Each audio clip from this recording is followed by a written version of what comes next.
Last week, the ALP decided at their national conference to recognise Palestine. Joining us now to explain what a disastrous idea that is and why, and how he was muzzled by his own party, is former Labour MP Michael Danby. Michael, great to see you. How are you? Rowan, good to see you. In this week's Spectator Australia, on the cover story, David Adler describes the gagging of Michael Danby as chilling and likens it to Jeremy Corbyn. Your thoughts? Well, I'm not sure my absence from the media or from the ALP conference is chilling, but the Labor Party's only been successful when it's had the Keating-Hawke formula of leader, foreign minister and defence minister were all from the right of the party. We didn't succeed at the last election with a right-wing leader with left-wing policies. Now we've got a left-wing leader. Albo's personally not as bad as Corbyn. I can attest to the fact that he's certainly not an anti-Semite. But I have a bad experience with Penny Wong. I think the muzzling of me at this conference was disgraceful. We had a Zoom prior to the conference during Passover, which I turned up to because I thought it was the right thing to do to try and get this policy fixed. And she, of course, didn't turn up.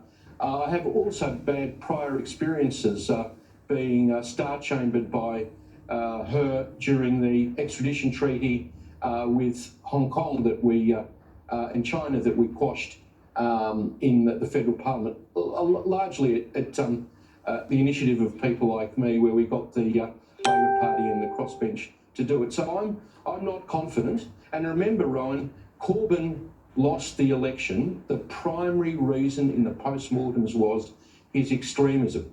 So anything that increases the doubt, particularly of, say, male voters who already have problems with the ALP on national security and terrorism, in this area, it doesn't bode well for Labor's election. And it was a key factor in defeating Corbyn, not Brexit.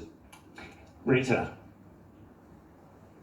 Well, the left does have an anti-Semitism problem. It's an anti-Semitism problem that isn't talked about a great deal. It was with Corbyn, but his removal hasn't really changed UK Labor's attitudes and some of their problems.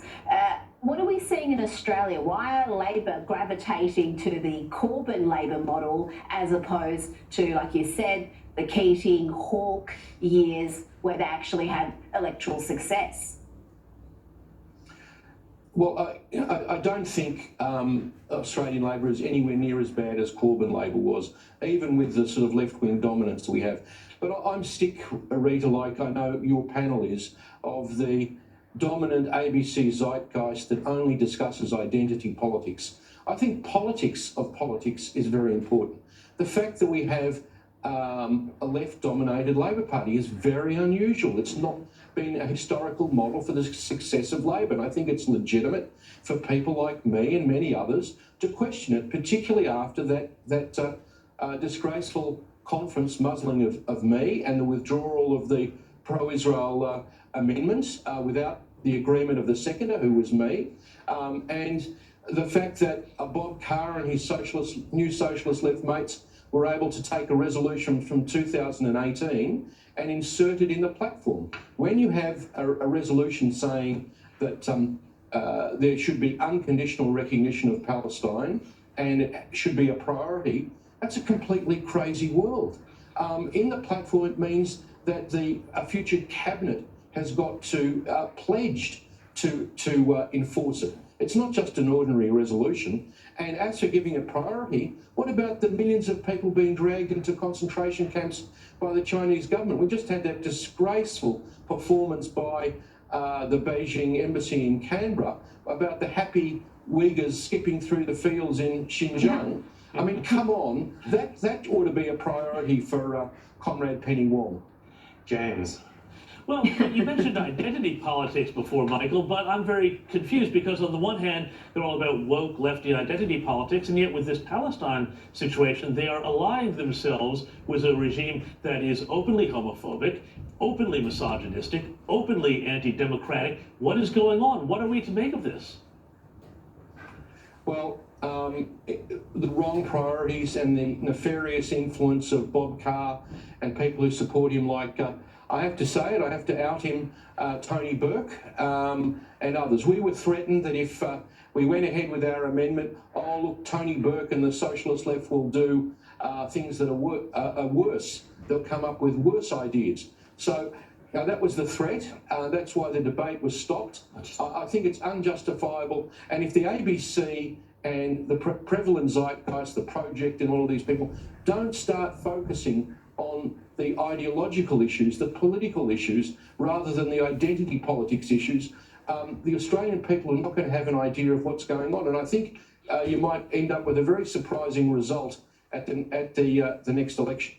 Michael, I mentioned before the cover story on the Spectator Australia, which shows basically Penny Wong, Albo and Bob Carr basically yelling their support from the rooftops, for their support for Palestine from the rooftops, and you see Hamas characters tossing someone off a rooftop next to it saying, so are we. David Adler's story is a great read, but he points out that by not embracing your very sensible recommendations, your and David Bliss's very sensible recommendations, that in fact we will see pay to slay being encouraged. We will see all these traits of the Palestinian Authority and Hamas that have been so deadly to Jews in the past.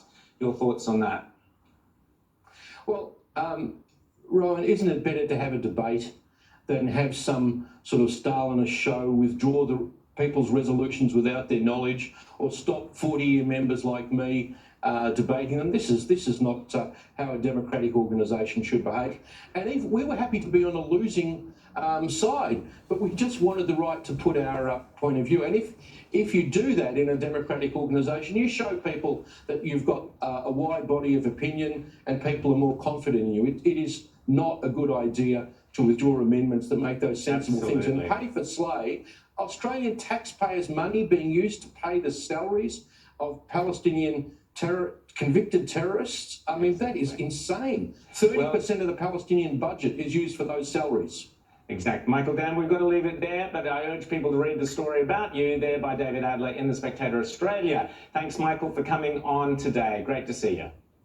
Thanks, Rowan, for having me. At least I could appear here, even if not at the ALP conference. We'll never muzzle you, Michael Danby. You'll never be muzzled on outsiders, that's for sure.